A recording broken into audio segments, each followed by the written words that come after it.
আসো, বলো তোমার দিন কেমন গেছে? কি? বলো দিন কেমন গেছে? দিন পুরো সকালের থেকে শুরু করে এখনো পর্যন্ত খুব পাই খাবার ঠিক মতো সিলেক্ট করতে পারছি না। সেগুলো তো কারেন্ট নাই পার্লারে। পার্লারে গেছি চুল চুল কাটতে, কাটতে কারেন্ট নাই। কি বলবো। তারপরে তারপরে একটা আইস টি অর্ডার করছি যেটা খাইতে খুবই জঘন্য ছিল। তারপরে তারপরে এইখানে তারপরে আর কি যমুনার দেশে যমুনা আমরা ভুল খাবার সিলেক্ট করছি, যেটা একদম 300 টাকা 300 টাকায় নষ্ট। নষ্ট পুরা। কর্নিসে এতটুক 150 টাকা, 150 টাকা। এটা রাখা উচিত ছিল। এখন আবার নাচোস অর্ডার দিয়েছি যেটার কোনো হুদিসই নাই কখন দিবে।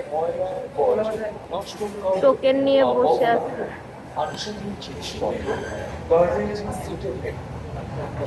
ট্যুরে যাব, ঘুরতে যাব।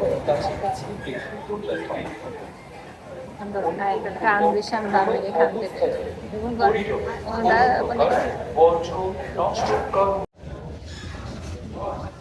আমার রিগ্রেট হচ্ছে, আমার পরনের টাকা থেকে ব্যাগ না, এটা খেয়ে দেখ আজ ভালো না খারাপ, না আবার রিগ্রেট শুরু হয়ে যাবে।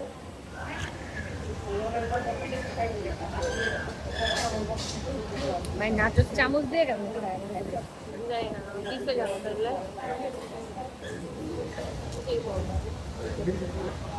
মজা মজা চলো চলে অ্যাটলিস্ট কর্নের থেকে ভালো।